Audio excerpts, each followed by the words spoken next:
Frères et mes sœurs, que la grâce du Seigneur vous soit renouvelée en abondance. Dans l'espérance et l'espoir que vous vous portez bien. Que votre foi n'a pas baissé. Ce matin, je voudrais nous parler de la nécessité d'être resté éveillé, d'être réveillé. La nécessité du réveil spirituel. En ceci, nous voulons lire dans le livre du prophète Ézéchiel au chapitre 37.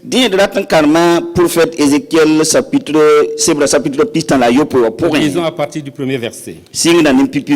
La main de l'Éternel fut sur moi, et l'Éternel me transporta en esprit et me déposa dans le milieu d'une vallée remplie d'ossements.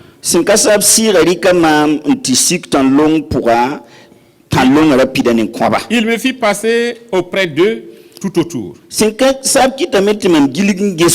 Et voici, ils étaient fort nombreux à la surface de la vallée, et ils étaient complètement secs. Il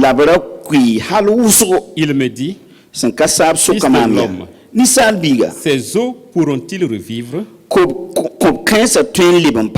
répondis, Seigneur éternel, tu le sais. Il me dit, prophétise sur ces eaux et dis-leur, ossements desséchés, écoutez la parole de l'Éternel. Ainsi parle le Seigneur l'Éternel à ces eaux. Voici,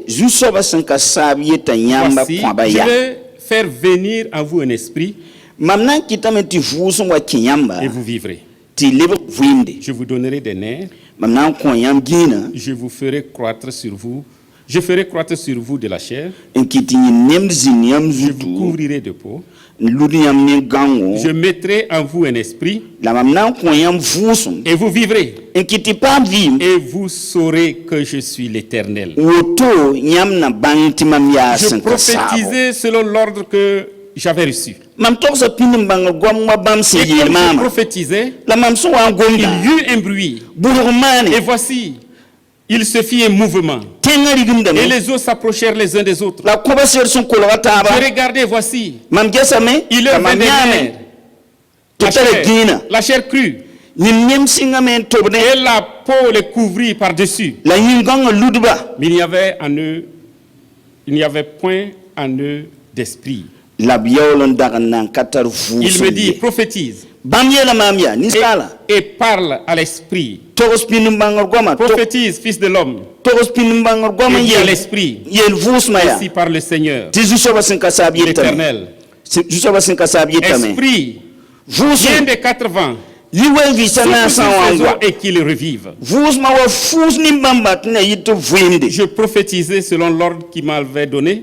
L'esprit entra en eux. Et ils reprirent vie. Ils se tinrent sur leurs pieds. C'était une armée nombreuse, très nombreuse. Alléluia. Amen.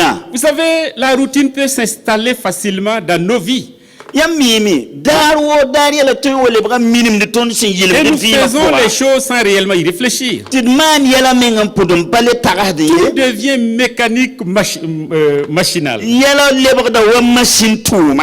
Même notre vie spirituelle peut devenir une routine. L'essence même de la présence du Saint-Esprit en nous peut ne plus être manifeste. On se contente de faire les choses comme la culture de notre dénomination le veut. Comment pouvons-nous impacter le monde par une spiritualité sans vie? Il y a des symptômes qui montrent que la spiritualité, notre spiritualité est sans vie.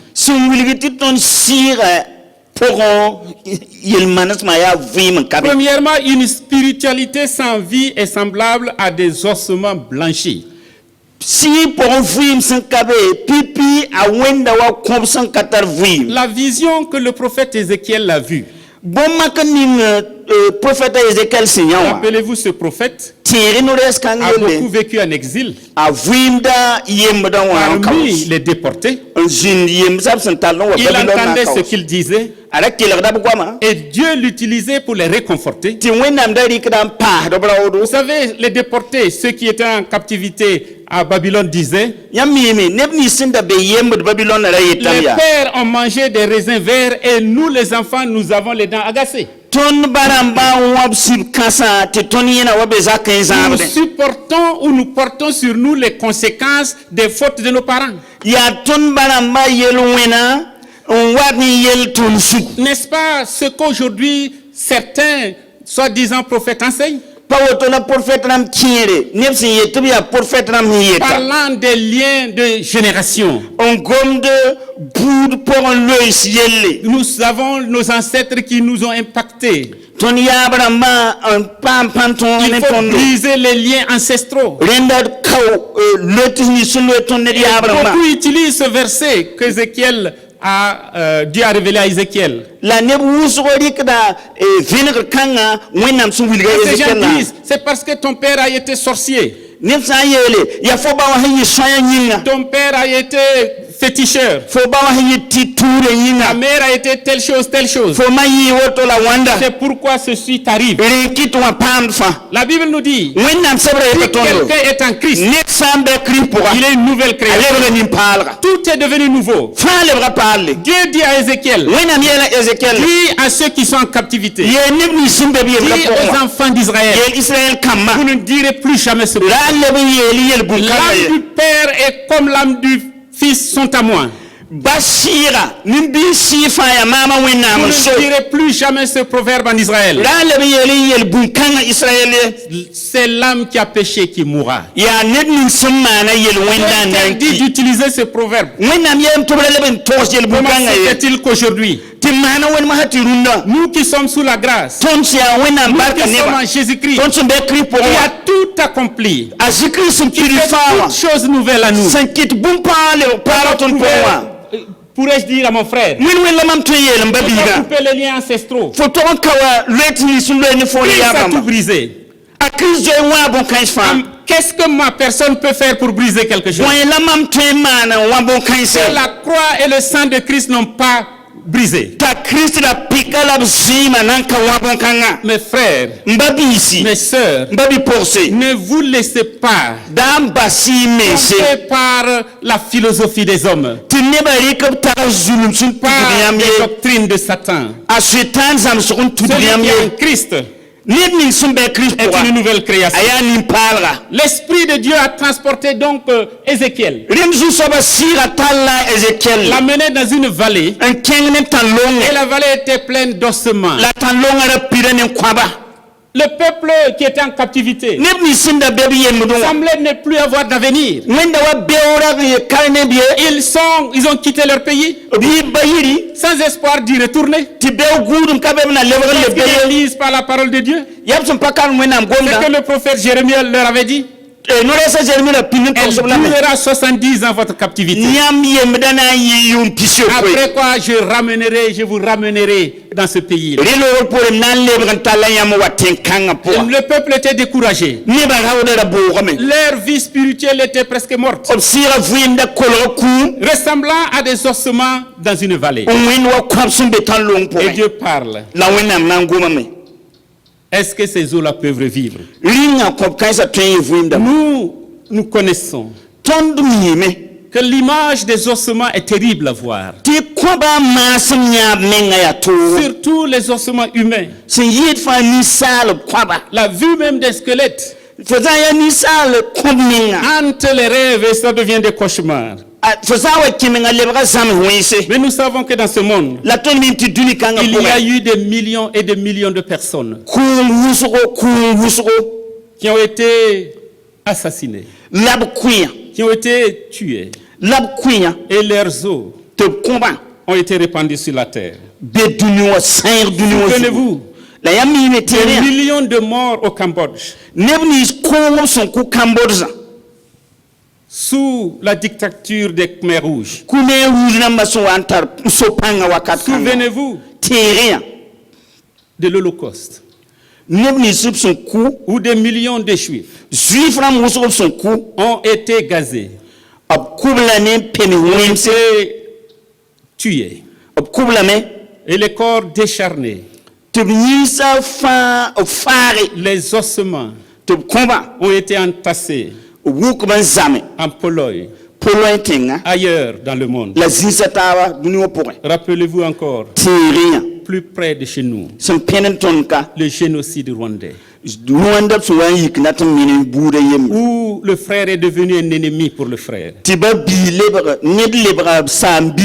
En 1994, des centaines de milliers d'hommes et de femmes et d'enfants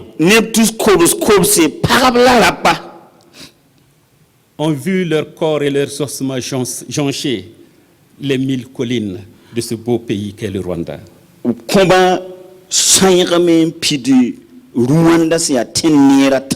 Est-ce que ces ossements peuvent vivre? C'est ce que Dieu a posé comme question au prophète. Et le prophète a dit, oh Dieu, c'est toi seul qui sais ces choses. C'est toi qui sais ces choses. Parce que c'est toi qui as créé. Tu peux recréer. Tu peux redonner vie. Quant à moi, humainement parlant, je ne peux pas me prononcer. Est-ce que dans nos circonstances actuelles, notre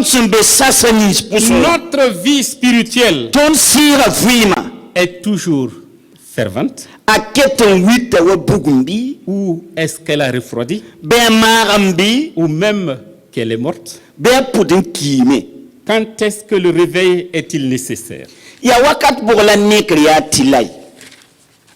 Deuxièmement, je voudrais parler des symptômes d'une spiritualité sans vie. Le réveil spirituel est nécessaire. Quand, premièrement, la prière n'est plus une partie importante de notre vie. Nous nous appuyons sur les prières des autres plutôt que de nous mettre à genoux devant le Seigneur. En ces temps de distanciation, cela nous doit nous donner une occasion d'être plus concentrés dans la prière. Malheureusement, combien de personnes se réjouissent devant la télé qu'ils peuvent regarder? Combien se réjouissent de ne pas pouvoir venir à l'église et avoir leur dimanche libre? Quand ces choses arrivent dans nos vies, nous avons besoin d'un réveil spirituel. Quand nous ne mettons pas en pratique les vérités bibliques que nous connaissons, quand la parole de Dieu dit ceci, et nous faisons le contraire, nous faisons tout pour irriter notre Dieu. Quand ces symptômes-là sont dans notre vie, nous avons besoin d'être réveillés. Quand les choses de la vie la vie éternelle ne sont plus importantes pour nous. Quand on parle de la vie éternelle, vous courez après les choses d'ici. Vous courez après les gloires d'ici. Vous courez après les positions dans l'église. Vous cherchez les biens matériels plutôt que d'investir pour le royaume de Dieu. Quand nos péchés, nous arrivons à trouver des justifications pour ces péchés-là. Je ne pouvais pas ne pas faire cela. Je ne peux pas, vraiment, j'ai des raisons suffisantes. Et Dieu comprendra. La parole de Dieu nous dit, le voleur qui a volé simplement pour apaiser sa faim. on ne le tiendra jamais pour innocent. Quand nous commençons à justifier nos péchés, cela veut dire que nous sommes morts spirituellement. Et nous avons besoin d'être réveillés. Quand l'acquisition de biens matériels, l'argent, domine nos pensées et notre vie, plus que les choses spirituelles, nous avons besoin d'être réveillés. Quand il y a des problèmes dans l'église, vous dites que ça ne vous préoccupe pas. Moi, ce qui me préoccupe, c'est de venir le dimanche, prier, écouter le message et partir. Quand la vie de ta communauté ne te préoccupe pas, cela veut dire que tu es mort spirituellement. Quand vous avez des excuses pour ne pas venir à l'église, quand les conditions morales, spirituelles, économiques, politiques du monde ne nous préoccupe pas. Quand on dit qu'il y a près de 50 000 morts aux États-Unis, il y a des milliers de gens malades. Ça ne vous préoccupe pas. Quand on parle de tremblement de terre, cela ne vous préoccupe pas. Ce qui vous préoccupe, c'est vous-même.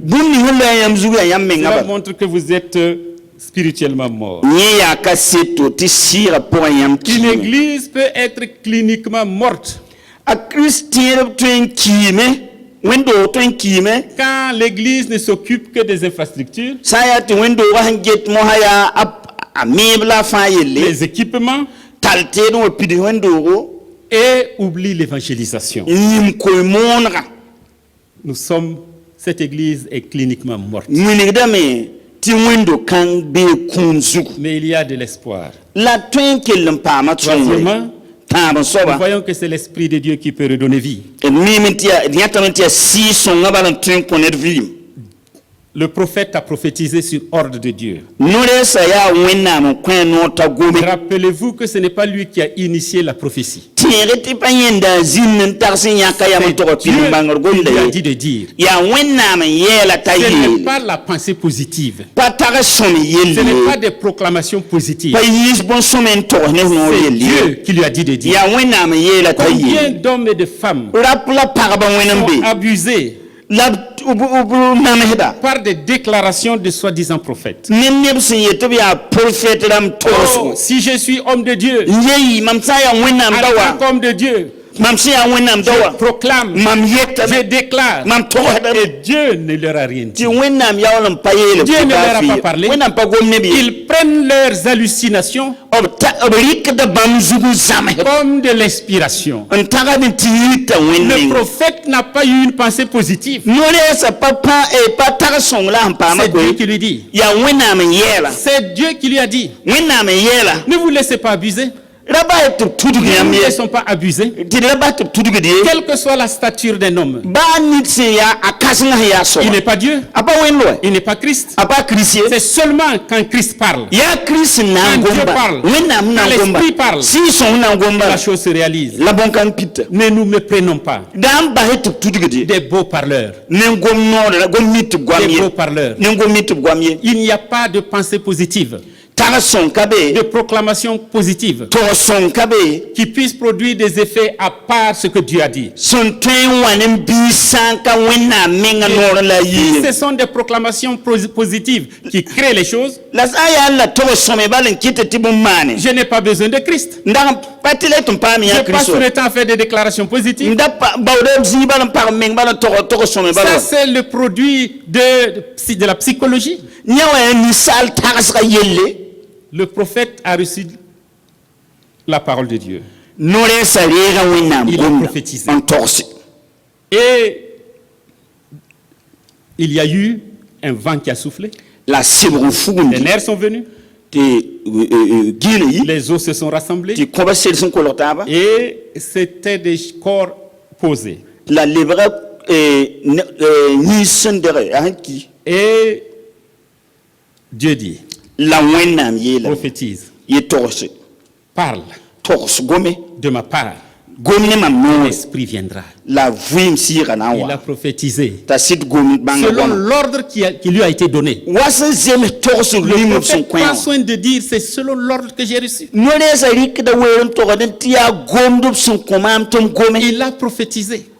a goma bangar gomda Et un bruit s'est fait entendre. la burgmane Qu'est-ce que cela nous rappelle? ni tira ton boy N'est-ce pas le jour de la Pentecôte? papan ko ta yel sida Ils étaient tous unis farasi dans un même lieu. mbezinga yim Tout à coup, zipo il vint du ciel arzana un bruit burgmane semblable à celui d'un vent impétueux. son wen sop kasin Remplit la salle. wan pidzinga Des langues semblables à des langues de feu la zelmu wen buvelim se est descendu, sigi séparées les unes des autres, wela tab yembre posées sur chacun. zom net kam Ils fazu furent tous remplis du Saint-Esprit fa pa ma si son pidubo et ils parlèrent en langue. a sing nan to bang Alléluia. alléluia Jésus savait a jésus la que mimi sans son esprit, ti bam sira nous ne sanka pouvons be pas vivre notre vie spirituelle de manière efficiente. ton ka to vim det sira vim ta Nous ne zemisi pouvons pas être des témoins de l'évangile. ton pato yi konora ka setram ye Il a dit, la biela me attendez, oto la biela je ya vous enverrai la promesse. buitum nan tuma songran ko Il y a un besoin urgent de réveil spirituel. si pour nekra araba ya arab si ya Quand nous pidum pidum découvrons ces symptômes dans nos vies, ton sa wa bangti zabadum kansan beton vino réalisons que Dieu ne se réjouit pas dans notre condition de mort spirituelle. bangti wenam sur pa nom ne ton sun kisiga pour wonyinga Il veut que nous prêtions l'oreille à sa parole. bam data metit killi tubren kila bam gomda Et cette parole peut se manifester dans notre lecture de la parole de Dieu, la gom kan ten pukaton son watan karam ou wenam de sibra la pour prédication, wala koy mon wakati ou par une prophétie qui est donnée. wala pinum bang gomdum son torse Il faut laisser le Saint-Esprit opérer en vous. basi si son to man tu niam pour Repentez-vous. teki yam ko sugul Si nous réalisons que nous sommes morts spirituellement, it sa wa mikti ki sira pour nous avons besoin de nous repentir. ya tilani Et teki la yam ko repentance n'est sugul pas une fois pour toutes. teki yam ko sugul pa Toutefois que vugul bal wakat fa nous yin retrouvons des tâches dans nos vies. wakat fa to hot son watan beton vimo Revenons, repentons-nous. ton to libre wa men teki Le yam ko Seigneur a sugul besoin d'une église vivante, jusso barata window son vie construite avec des pierres vivantes ab son meni ku vise qui peut apporter la vie, son twintal vimo la lumière et l'espoir la vinam la tib à ce gudum monde. duni kanga Un yinga corps mort ku yin sinki est inutile apatari yonde et n'est que souvenir ya tingal mo habala ou momie. wala kumu son manan dal Et la ko parole ken de Dieu ge dit, la wenam gomna yetame réveille-toi, neke toi qui dors. fo hon konya neke Réveille-toi, neke toi qui dors. fo hon konya C'est le moment de nous réveiller.